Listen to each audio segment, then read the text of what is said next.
Hello guys, నా పేరు బాలు కౌండిన్య.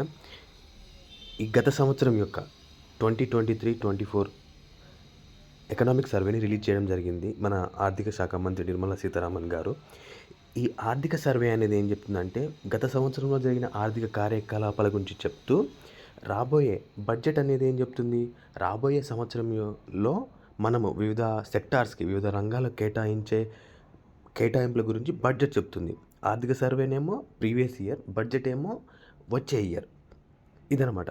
అయితే ఈ ఆర్థిక సంవత్సరంలో మన వృద్ధి రేటు, జీడిపి గ్రోత్ రేట్ అంటాం కదా.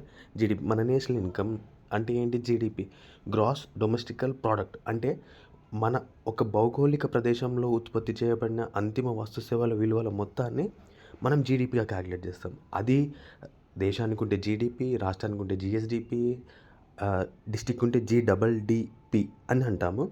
అయితే మన దేశం యొక్క జీడిపి ఎంత పర్సెంటేజ్ గ్రోత్ అవుతుంది ఈ ఇయర్లో, అంటే ఈ ఆర్థిక సంవత్సరం 24-25లో అంటే 6.5 నుంచి 7% అని మన ఆర్థిక శాఖ మంత్రి గారు సర్వేలో చెప్పారని చెప్తున్నారు.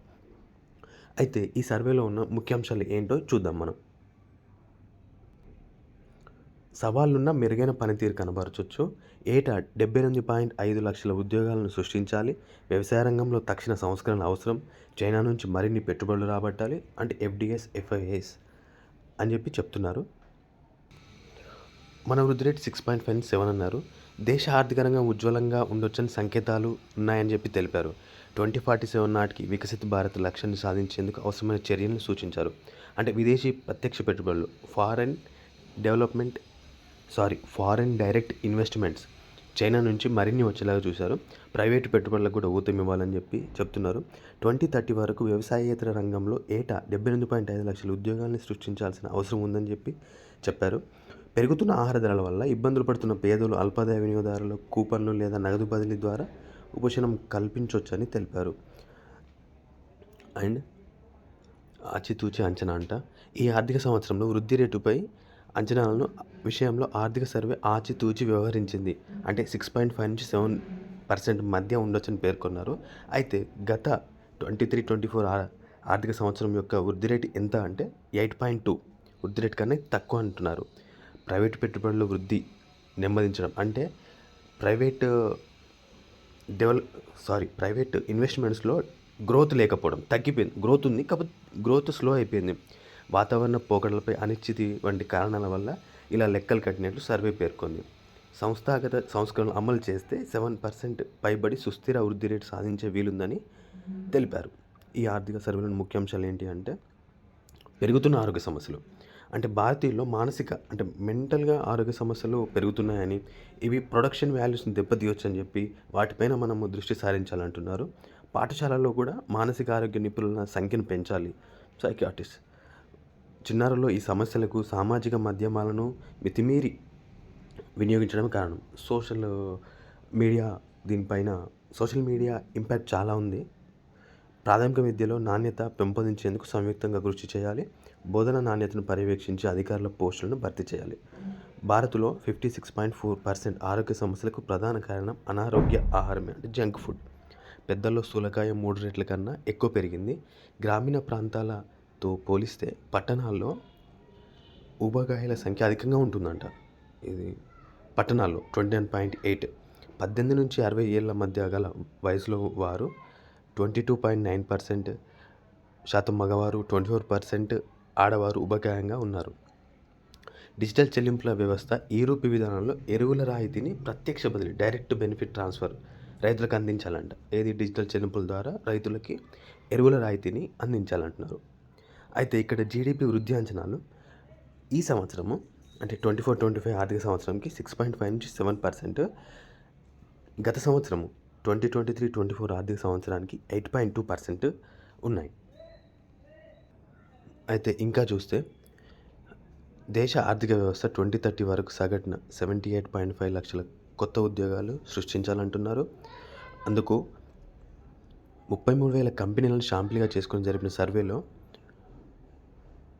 పన్నుకు ముందు లాభం 2019 అండ్ 20 నుంచి 2022-23 వరకు పన్నుకు ముందు లాభం 4 ఇంతలైందంట. సాధారణంగా జీడిపి వృద్ధి 9.6 వృద్ధితో 295 లక్షల కోట్లకు చేరింది. కార్మిక వ్యవస్థలో వ్యవసాయ రంగం వాటా క్రమంగా తగ్గుతుంది. 2023లో మొత్తం కార్మికుల వ్యవసాయ రంగ వాటా 45.8%. ఇది ఇంపార్టెంట్ ఫిగర్ గైస్. 2047 కల్లా 25% పరిమితం కావచ్చంట. అంటే చాలా పడిపోతుంది ఏది వ్యవసాయ రంగంలో ఆధారపడిన వాళ్ళు. అందువల్ల వ్యవసాయేతర రంగంలో ఏటా 78.5 లక్షల ఉద్యోగాలను సృష్టించాలి. ప్రస్తుతం PLI 5 ఏళ్లలో 60 లక్షల మందికి ఉపాధి పథకాలు, మిత్ర టెక్స్టైల్ పథకం 20 లక్షల ఉద్యోగాలు, ముద్ర తదితర ద్వారా ఈ ఉద్యోగాలు పొందే అవకాశం ఉంది. భూ చట్టాల్లో సంస్కరణ అవసరం.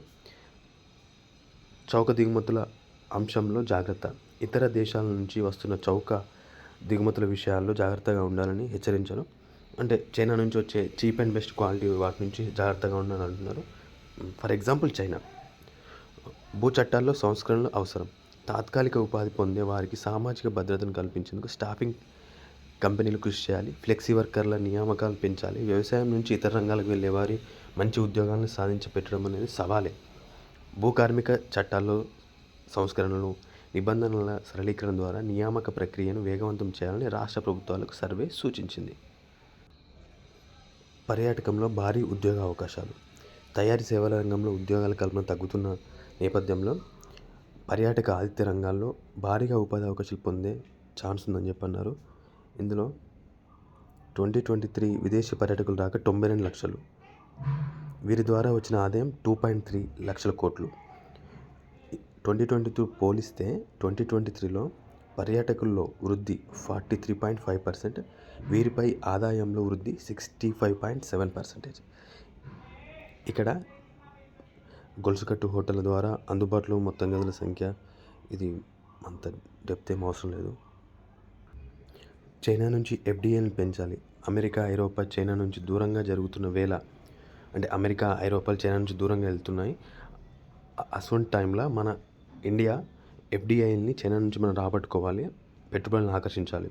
వివిధ మార్కెట్ల ఉత్పత్తులను ఎగుమతి చేయడం మంచిదని సర్వే సూచిస్తుంది.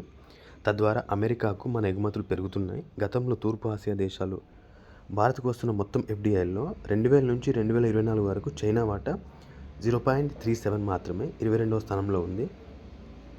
గత ఆర్థిక సంవత్సరంలో చైనా నుంచి దిగుమతులు 3.24% తగ్గి $101.7 బిలియన్ చేరుకోవడంతో ద్వైపాక్షిక వాణిజ్య లోటు $85 బిలియన్ చేరిందంట. అంటే ఆ లోటుని పూడ్చుకోవాలంటే మనము వాళ్ళ నుంచి FDIని తెచ్చుకుంటే వాళ్ళ కరెన్సీ మనకు ఎక్కువ వస్తుంది. మనం కూడా ఆ లోటుని పూర్తి చేసుకునేకి కరెన్సీ మనకు దొరుకుతుంది. పరిశోధనే ఔషధ పరిశ్రమకు ప్రాణం. ఈ పరిశోధన ఫార్మా కంపెనీలను కృషి చేయాలని చెప్పి అభిప్రాయపడింది. ఇక్కడ దేశీయ ఔషధ పరిశ్రమ విలువల ప్రస్తుతం $50 బిలియన్. ఇందులో మ్యాక్సిమం మన హైదరాబాదే ఉంటుంది. The city of bulk drug city మన హైదరాబాద్ అంటారు. విమానయాన సంస్థల మనుగడ ముఖ్యమే, ఎందుకంటే వీటిలో చాలా లాస్ వస్తుంది. 2020-24 మధ్య ఎయిర్పోర్ట్ అథారిటీ ఆఫ్ ఇండియా దాదాపు 23,000 కోట్లు విమానాశ్రయాలు కేటాయించింది. ప్రభుత్వ ప్రైవేట్ భాగస్వామ్యంతో మరో 49,000 కోట్లను విమానాశ్రయాల అభివృద్ధి, నిర్వహణ, ఇతర అవసరాలకు వెచ్చించారు. ఈ ప్రొడక్షన్ లింకేజ్ ఇన్సెంటివ్స్ PLI కింద 67,690 కోట్ల ప్రతిపాదిత పెట్టుబడులను ఆకర్షించింది. 2024 మార్చి వరకల్లా 14,043 కోట్ల పెట్టుబడుల మూలధనం రూపంలో వచ్చాయంట.